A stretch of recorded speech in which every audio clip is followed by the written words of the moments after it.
சம்பவத்துக்கு விஜய் தான் காரணம், முஸ்லீம் தான் காரணம், அரெஸ்ட் பண்ணுவோம். அரசுலாம் பண்ண வேண்டாம் ராஜா. ஒரு முறை ஸ்டேஷனில் என் தலைவனை உட்கார வை. முடிஞ்சா பண்ணுங்கிறேன். முடிஞ்சா 40 வருஷம் அரசியலுங்கிறீங்கல்ல. தலைமைக்கு தகவல் போயிருக்கும். விஜய் வந்து கரூரில் பேசுகிறாரு. பேசும்போது ஆளுல நீ உள்ளே அனுப்பிச்சிக்கோ. செந்தில் பாலாஜி சொல்லியிருப்பாரு. ஏன்னா அவர் தம்பியை பற்றி எல்லாருக்கும் தெரியும். அந்த ஊரில் இவங்க ஆளுகளை உள்ளே விட்டாங்க. உள்ளே விட்டு பவர் கட் பண்ணும்போது செருப்பு தூக்கி போடு. இன்னைக்கு அவங்க ஆழ்ந்த இரங்கல்னு ஒரு நியூஸை போட்டு அவங்க பாட்டு அவங்க வேலைக்கு போயிடுறாங்க. நீங்க 20 லட்சம் தரேன்றீங்க, டிஎம்கே 10 லட்சம் தரேன்றாங்க. இப்ப 35 லட்சம் வச்சு இப்ப அந்த உயிர் வந்துருமா? இதுக்கு வந்துட்டு அரசாங்கம் முழுக்க முழுக்க பொறுப்பேற்கணும். இதுல பாத்தீங்கன்னா நிறைய டிஎம்கே சதிகளும் இருக்குன்னு சொல்லிட்டு இருக்காங்க. அதுக்குண்டான வீடியோஸ் நிறைய வந்து லீக் ஆயிட்டு இருக்கு.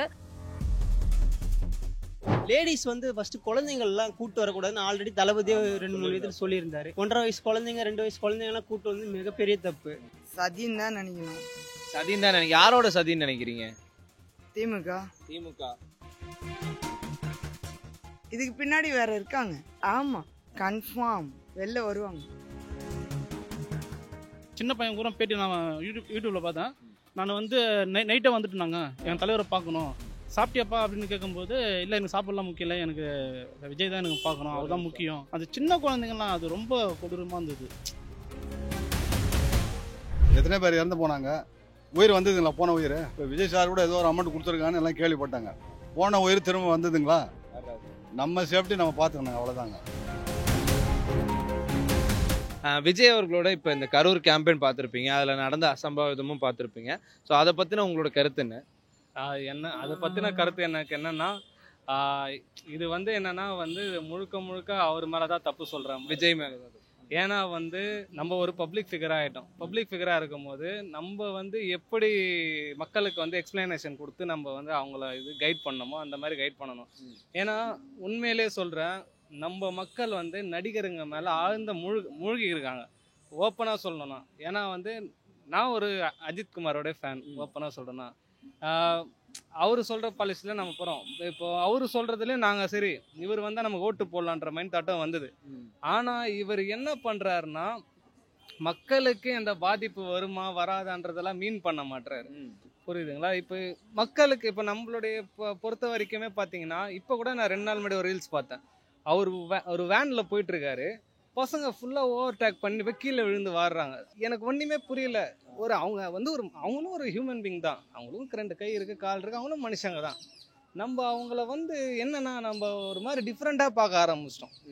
அவங்க என்னமோ ஒரு மாதிரி எங்கேயோ இருந்து வந்த மாதிரியும், ஒரு வேற்று கிரகத்துல இருந்து வந்த மாதிரியும், நம்ம என்னமோ நம்ம இங்க இருக்கிறோன்ற மாதிரி நம்மள அப்படிதான் எல்லாம் கவர் ஆயிட்டாங்க. ஏன் இவ்வளோ ஒரு கை குழந்தைய கொண்டு வரணும், ஏன் இவ்வளோ பேரை கூப்பிட்டு வரணும், வயசானவங்க கூப்பிட்டு வரணும், ஏன் இவ்வளோ பேரை வந்து அந்த இடத்துல அசம்பிள் பண்ணி இப்போ 40 பேர் உயிர் போச்சு. இப்போ நீங்க 20 லட்சம் தரேன்றீங்க, டிஎம்கே 10 லட்சம் தரேன்றாங்க. இப்போ 35 லட்சம் வச்சு இப்போ அந்த உயிர் வந்துருமா? 30 லட்சம் வச்சு உயிர் வந்துருமா? வராது. இதுக்கு முன்னாடி ப்ரீ பிளான் பண்ணி என்ன பண்ணணுமோ அதுக்கேற்ற மாதிரி பண்ணணும். அங்கே தண்ணி வசதி இருக்கா, எந்த வசதி இருக்கா, எதுவுமே இல்லை. யாரு மேலே நம்மளால தப்பு சொல்ல முடியாது. முதல்ல நம்ம மேலே தான் தப்பு சொல்லிக்கணும். நம்ம முதல்ல அங்கே போவோம்னா அங்கே முதல்ல நம்ம ஃபெசிலிட்டி நம்ம கரெக்டாக இருக்குமா, நம்ம பாதுகாப்பு கரெக்டாக இருக்குமான்னு நம்ம முதல்ல இது பண்ணோம். அதே மாதிரி நடிகர்களை நடிகராக பாருங்க. 150 ரூபா கொடுத்தீங்களா, படம் பார்த்தீங்களா, வீட்டுக்கு போய் படுத்தீங்களா, வரட்டும், வர வேணாம்னு சொல்லலை. அதுக்கேற்ற மாதிரி நம்மளுடைய ப்ரிப்பரேஷன் நம்ம பார்க்கணும். இன்னைக்கு அவங்க ஆழ்ந்த இரங்கல்னு ஒரு நியூஸை போட்டு அவங்க பாட்டு அவங்க வேலைக்கு போயிடுறாங்க. ஃபேமிலி என்ன கஷ்டப்படுது. இப்போ 2 வயசு குழந்தைக்கு அவங்க ஃபியூச்சருக்கு எவ்வளோ பிளான் வச்சுருப்பாங்க. அந்த குழந்தை போச்சு. ஒரு ஹஸ்பண்ட் ஒரு மேரேஜ் ஆக போகுதுன்னு சொல்கிறாங்க, அவங்க 2 பேரோட லைஃப் போச்சு. இதெல்லாம் யார் வந்து எடுத்துக்க போகிறாங்க? அரசியல் ஃபுல்லாகவே வந்து ஃபுல்லாக சூழ்ச்சி நடக்க தான் செய்யுது. ஆனால் நம்ம வந்து நடிகராக தயவு செஞ்சு பாருங்கள், ஓட்டு போடுங்க, வேணான்னு சொல்ல, தயவு செஞ்சு மூழ்காதீங்கன்னு சொல்கிறேன். உங்களோட இதை போட்டு நீங்கள் எஃபெக்ட் போட்டு மூழ்காதீங்க. நீங்கள் அவரை பார்த்தாலும் பார்க்கலனாலும் உங்கள் குடும்பத்தை நீங்கள் உழைச்சா தான் நீங்கள் சாப்பாடு போட முடியும், உங்கள் அம்மாவை நீங்கள் தான் பார்த்துக்க முடியும், உங்கள் அப்பாவை நீங்கள் தான் பார்த்துக்க முடியும். நீங்கள் அவர் வந்து பேசுகிறான்றதுக்காக நீங்கள் முண்டி அடிச்சுட்டு உள்ளே போய் கீழே விழுந்து உங்கள் கழுத்து மேலே ஏறி மெரிச்சு நீங்கள் தான் செத்துடுறீங்க. அவர் வீட்டுக்கு போய் அவங்க ஃபேமிலியாக அவர் எல்லாம் பார்க்க தான் போகிறாரு. அதாவது நடிகராக பாருங்கன்றது என்னுடைய கருத்தாக நான் சொல்கிறேன். குறிப்பாக இந்த சம்பவம் நடந்திருக்குல்ல, இதுக்காக நாம ரீல்ஸில் பார்க்கும் போதும் சரி, மற்ற இடத்துலையும் டிஎம்கே தான் காரணம், ஆளுங்கட்சி தான் வந்துட்டு இதை கொஞ்சம் அலட்சியமாக எடுத்துக்கிட்டாங்க, அவங்க தான் காரணம், உள்ள பின்னாடி இருந்து வேலை பார்த்துருக்காங்க அப்படிங்கிற மாதிரி நிறைய ரீல்ஸ் பார்க்க முடியுது. ஸோ அதை பற்றி என்ன நினைக்கிறீங்க? ஒரிஜினலாகவே ஆளுங்கட்சி தான் இதெல்லாம் பண்ணியிருப்பாங்களா, இல்லை இது தவறுதலாக நடந்ததுன்னு நினைக்கிறீங்களா? இல்லை, நான் ஆளுங்கட்சி எதிர்கட்சி அந்த கட்சி பற்றி நான் பேச விரும்பல. ஆனால் எது நீங்கள் பண்ணாலுமே நீங்கள் ஒரு பியூர் சேஃப்டி அண்ட் செக்யூர்டாக தான் பண்ணணும். பட் இந்த வீக்லி கான்செப்டே ஃபர்ஸ்ட் ஆஃப் ஆல் எனக்கு புரியல. வாரம் வாரம் சனிக்கிழமை மக்களை பார்க்குறீங்கன்னு சொல்கிறது அது எனக்கு புரியவே கிடையாது. அதே மாதிரி நீங்கள் சொல்கிற டைமிங்க்கும் ஃபஸ்ட்டு வரது கிடையாது. ஒரு டைமிங் சொல்கிறீங்க, அந்த டைமிங்கில் வரது கிடையாது. அதுக்கு முன்னாடி க்ரௌடட் அங்கே அசம்பிள் ஆயிடுறாங்க. நீங்கள் வந்து ஸ்பீச்சே உங்களுக்கு 5 minutes தான் ஸ்பீச்சே இருக்குது. நீங்கள் என்ன ரைட்டிங்கில் எழுதுறீங்களோ அதை மட்டும் பேசிட்டு கிளம்பிடுறீங்க. அந்த 5 minutes ஸ்பீச்சஸ்க்காக அங்கே கிட்டத்தட்ட அவ்வளோ மக்கள் வந்து காத்து கிடக்குறாங்க. நீங்கள் அது வந்து ஒன்று நீங்கள் பண்ணுறீங்கன்னா இந்த மாநாடு மாதிரி பண்ணிடுறீங்களா, அதில் 1 second 1 time பண்ணிட்டீங்கன்னா அது அந்த டைமோட முடிச்சு வீக்லி ஒரு சின்ன ஜங்ஷனில் வச்சு அவ்வளோ மக்களை வர வச்சு தண்ணி இல்லாமல் ஒன்றுமே இல்லாமல் வெயிலில் காற்று கடந்து நின்று இதில் வந்து மக்கள் எதுக்காகனா ஒரு நடிகர்னா அவங்க வந்து ஒரு ஆத்மார்த்தமான ஒரு இதில் இருக்கிறாங்க. இவர் வந்தால் நமக்கு எல்லாம் செய்வாங்கப்பான்னு. அப்போ அதை வந்து நீங்கள் தான் பார்க்கணும். இப்போ தாவேகாவோட இப்போ ரீசெண்டாக கரூரில் நடந்த கேம்பெயின் பார்த்துருப்பீங்க, அதில் நடந்த அசம்பாவமும் பார்த்துருப்பீங்க. ஸோ இதுக்கெல்லாம் யார் காரணம்னு நினைக்கிறீங்க? அதாவது ஃபஸ்ட்டு இறந்த குடும்பத்துக்கு வந்து என்னுடைய கட்சி சார்பாகவும் என்னுடைய தலைவர் சார்பாகவும் என்னுடைய சார்பாகவும் என்னுடைய சென்னை மாவட்ட தெற்கு செயலாளர் திலீப்குமார் சார்பாகவும் முதல்ல வருத்தத்தை தெரிவிச்சுக்கிறேன். ஈடு செய்ய முடியாத இழப்பு. ஏன்னு கேட்டிங்கன்னா இது வந்து கட்சிக்காரங்க நாங்கள் பார்க்கல. எங்கள் தலைவர் முதல்ல என்ன சொன்னால் குடும்பம்னு இருக்கார். எல்லாருமே அண்ணா தம்பி பெரியப்பா சித்தப்பா அந்த மாதிரி நம்ம பழகிற குடும்பம் தான் சொல்லியிருக்காரு, குடும்ப கட்சின்னு சொல்லலை.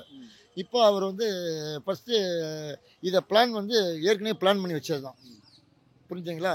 அதாவது எப்படின்னா விஜய் தலைமைக்கு தகவல் போயிருக்கும். விஜய் வந்து கரூரில் பேசுகிறாரு, செந்தில் பாலாஜி உன் பேர் ஏற்கனவே டஃப்பாக இருக்குது, இப்போ இவர் வேற என்ன பேசியிருக்க தவிர ஒன்றே அங்கே பேசுவான், பேசும்போது ஆளில் நீ உள்ளே அனுப்பிச்சிக்கோ கண்டிப்பாக சொல்லியிருப்பாங்க. செந்தில் பாலாஜி சொல்லியிருப்பாரு. ஏன்னா அவர் தம்பியை பற்றி எல்லாருக்கும் தெரியும், அந்த ஊரில் இன்ஃபார்ம் பண்ணியிருப்பாங்க. இவங்க ஆளுகளை உள்ளே விட்டாங்க. உள்ளே விட்டு பவர் கட் பண்ணும்போது செருப்பத்துக்கு போடு, உள்ளே இருக்கிறவங்கள அப்பாவி மக்களை அடி துன்புறுத்திருக்காங்க. ரெண்டாவது கட்சிக்காரங்களுக்குள்ளே சண்டை வருமா? சண்டை போடுவாங்களா? எதுக்கு சண்டை போடுறாங்க? இது வரைக்கும் வரிசை மாநாடு போட்டிருக்கோம். பாதுகாப்பு தான் எங்களுக்கு தரல. உங்களால தான் எனக்கு பிரச்சனை. ஒன்றும் இல்லை. இப்போ நம்ம சிஎம் வந்து மவுண்ட் ரோட்லேருந்து தலைமைச் செயலகம் போகிறார். 2 பக்கமும் போலீஸ் நிற்கிறாங்களா? அவர் வண்டி தனியாக முன்னால் ஓடிடுதா? சிக்னல் கட் பண்ணுறீங்களா? அதுக்கப்புறம் எல்லா வண்டியும் விடுறீங்களா?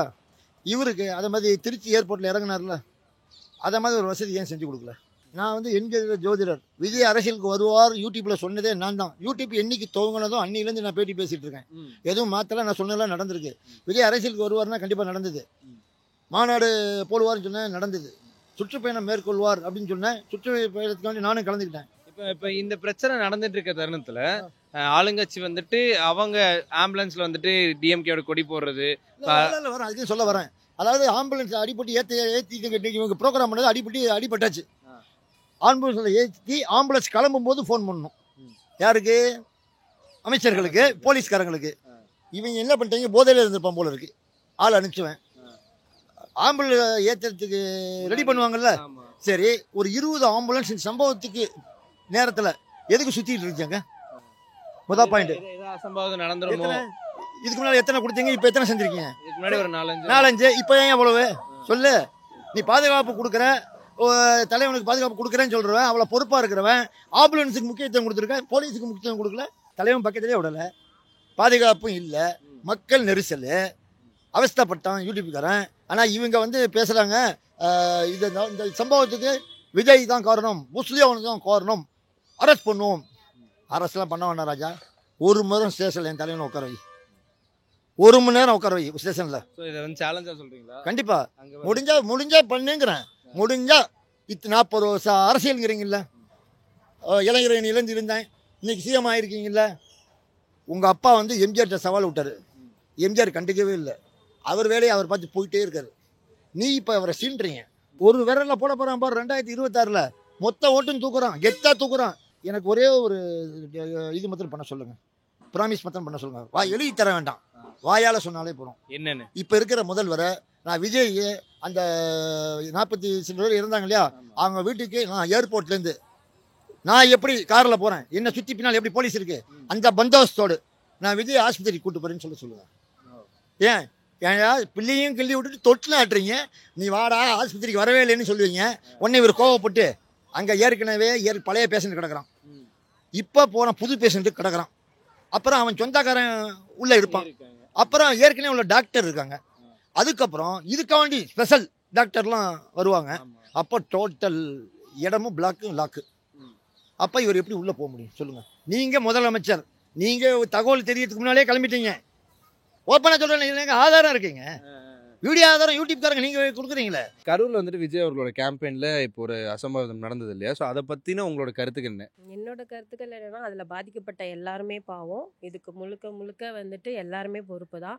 கவர்மெண்ட் சைட்லேயும் வந்துட்டு எல்லா சப்போர்ட்டும் கொடுத்துருக்கணும். விஜய் சைட்லேயுமே வந்து பார்த்திங்கன்னா எல்லா பாதுகாப்பும் ஏற்பாடு பண்ணிட்டு அடுத்தது இதை வந்துட்டு கொண்டு போயிருக்கணும். இது வந்து எல்லாருக்குமே வந்து ஒரு என்ன சொல்கிறது, ஒரு நெகிழ்ச்சியான விஷயம் இல்லாமல் ஒரு கஷ்டமான விஷயம்தான். கண்டிப்பாக இதுக்கு வந்துட்டு அரசாங்கம் முழுக்க முழுக்க பொறுப்பேற்கணும். இதில் பார்த்தீங்கன்னா நிறைய டிஎம்கே சதிகளும் இருக்குன்னு சொல்லிட்டு இருக்காங்க. அதுக்குண்டான வீடியோஸ் நிறைய வந்து லீக் ஆகிட்டு இருக்கு.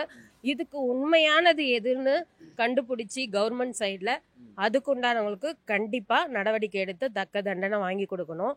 பாதிக்கப்பட்ட பீப்புள்ஸ் எல்லாருக்குமே என்ன தேவையோ, மக்களாகவோ அரசாங்கமாகவோ விஜய் சாரோ எல்லாமே அவங்களுக்கு தேவையானதை நம்ம கண்டிப்பாக கூட இருந்து எல்லாமே பண்ணி கொடுக்கணும். உங்களோட சப்போர்ட் வந்து யாருக்கு? டிவி கேக்கா இல்லை டிஎம்கேக்கா? 2 பேருக்குமே கிடையாது. என்னோட சப்போர்ட் வந்து மக்களுக்கு மட்டும்தான்.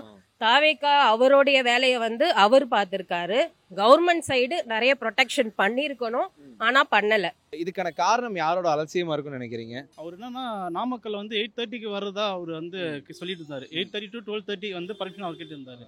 அவர் அந்த டைமுக்கு அவர் வரல. அவர் வந்து நாமக்கலுக்கே வந்து பார்த்தோம்னா 12:30க்கு மேலே தான் அவர் வந்து ரீச் ஆகிட்டு பிரச்சாரத்தை க்ளோஸ் பண்ணார்.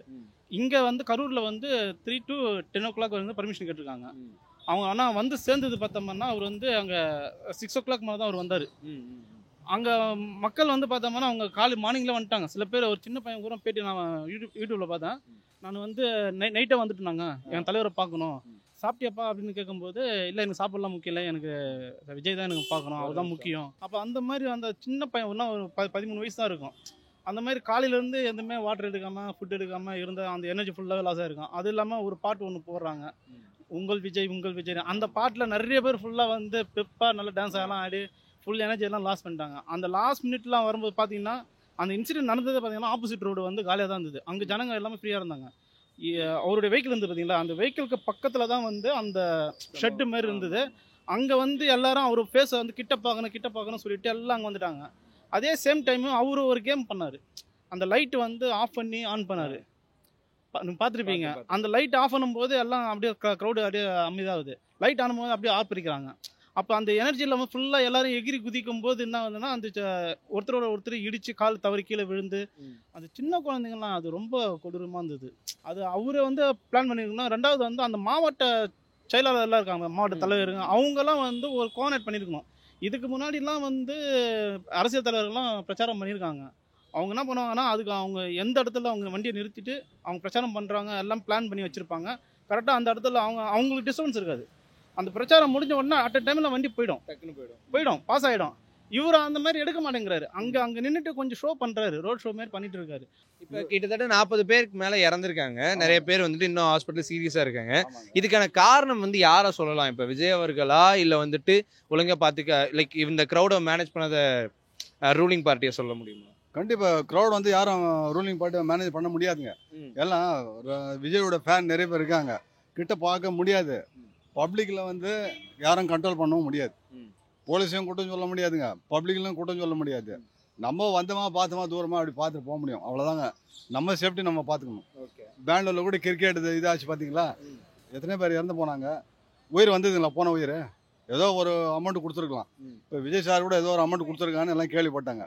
போன உயிர் திரும்ப வந்ததுங்களா? நம்ம சேஃப்டி நம்ம பார்த்துக்கணும், அவ்வளோதாங்க. எங்கே இருந்தாலும் நம்ம சேஃப்டி நம்ம சேஃப்டி ஃபர்ஸ்ட். ரசிகர் நம்ம தனியாக போய் நம்ம ஒரு செல்ஃபி எடுக்கணும், ஃபோட்டோ பிடிக்கணும் அப்படின்னாக்கா தனியாக போய் வீட்டுக்காரில் எங்கன்னா ஷூட்டிங் பாஸில் போயிட்டு ஒரு செல்ஃபி எடுத்துக்கலாம், ஒரு ஸ்டில் எடுத்துக்கலாம். இதுதாங்க சேஃப். நன்றிண்ணே, ரொம்ப தேங்க்ஸ். காரணம் வந்து ஸ்பெசிஃபிக்காக நீங்கள் விஜய் மட்டும் சொல்ல முடியாது. ஏன்னா அவர் இடம் கேட்டது ஒன்று, அவங்க கொடுத்தது ஒன்று, சரிங்களா? அப்படி இருக்கும்போது அதே மாதிரி போலீஸோட ஃபோர்ஸும் கம்மியாக தானே கொடுத்துருந்தாங்க. அப்படின்ற பட்சத்தில் ஆல்ரெடி வந்து இதுக்கு முன்னாடி போட்ட 2 மாநாடுக்கும் எவ்வளோ கூட்டம் வந்ததுன்னு தெரியும். இப்போ 3வது மாநாடுக்கும் எப்படி கூட்டம், அதுவும் இல்லாமல் தளபதி விஜய்னா சும்மாவே இல்லை. அப்படி இருக்கும்போது கூட்டம் வரும்போது இவங்க தான் அதுக்கு தகுந்த மாதிரி கொடுத்துருக்கணும். அந்த ஃபர்ஸ்ட் மிஸ்டேக் அது பண்ணிட்டாங்க. அந்த மாதிரி இருக்கும்போது பட்சத்தில் அது செகண்ட் தப்பு என்ன பண்ணாங்கன்னா, லேடிஸ் வந்து ஃபஸ்ட்டு குழந்தைங்கள்லாம் கூட்டு வரக்கூடாதுன்னு ஆல்ரெடி தளபதியே 2-3 விதத்தில் சொல்லியிருந்தாரு. இவங்க அதையும் மீன் பண்ணி 1.5 வயசு குழந்தைங்க 2 வயசு குழந்தைங்கலாம் கூட்டு வந்து மிகப்பெரிய தப்பு.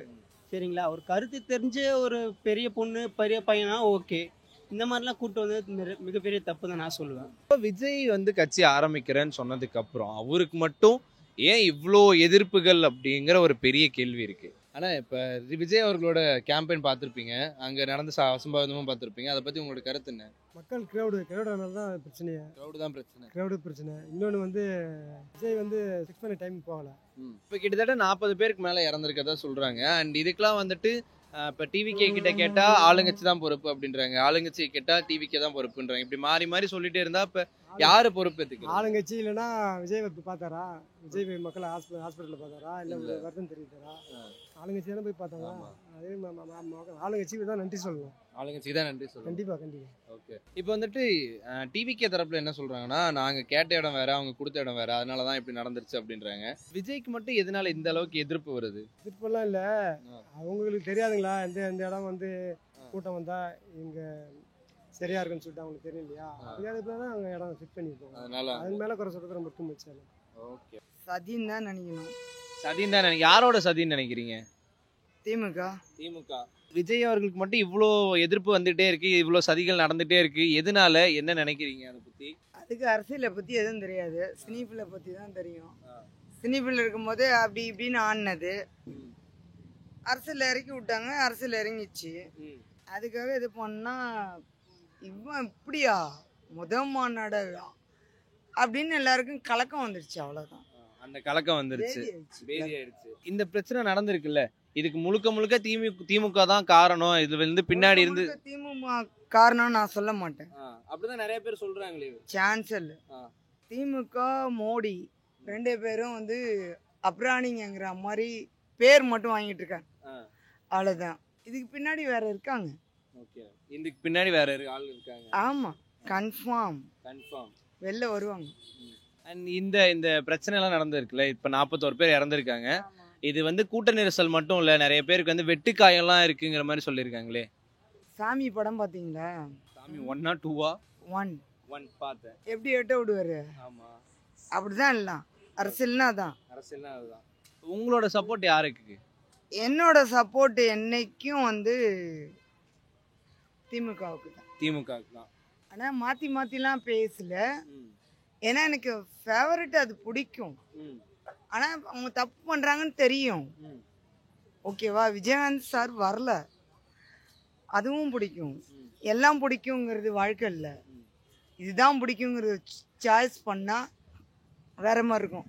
மக்கள் அது மாதிரி எல்லாருமே இவன் தான் வரணும், இப்படிதான் இருக்கணும் நம்பன்னா கண்டிப்பா கவர்மெண்ட் ஆட்சி வரணும்னு நான் நினைப்பேன். கண்டிப்பா யார் ஆட்சி வரணும்? கவர்னர் ஆட்சி வரணும். எவன் ஆட்சியும் வரக்கூடாது. எவன் வந்தாலும் தப்பு தான் பண்ணுவான். இப்ப இதுக்கப்புறம் இந்த விஷயம்லாம் நடந்துருச்சு, இதுக்கப்புறம் வந்துட்டு விஜய் அவர்களோட அரசியல் வாழ்க்கை எப்படி இருக்கும்னு நினைக்கிறீங்க? கன்ஃபார்ம் நல்லா இருக்கும். மீனவர் மக்கள் நல்லா இருப்பாங்க, ஏழைங்க நல்லா இருப்பாங்க. ஆனா அதுக்கு அவரு தயார்படுத்திக்கணும்.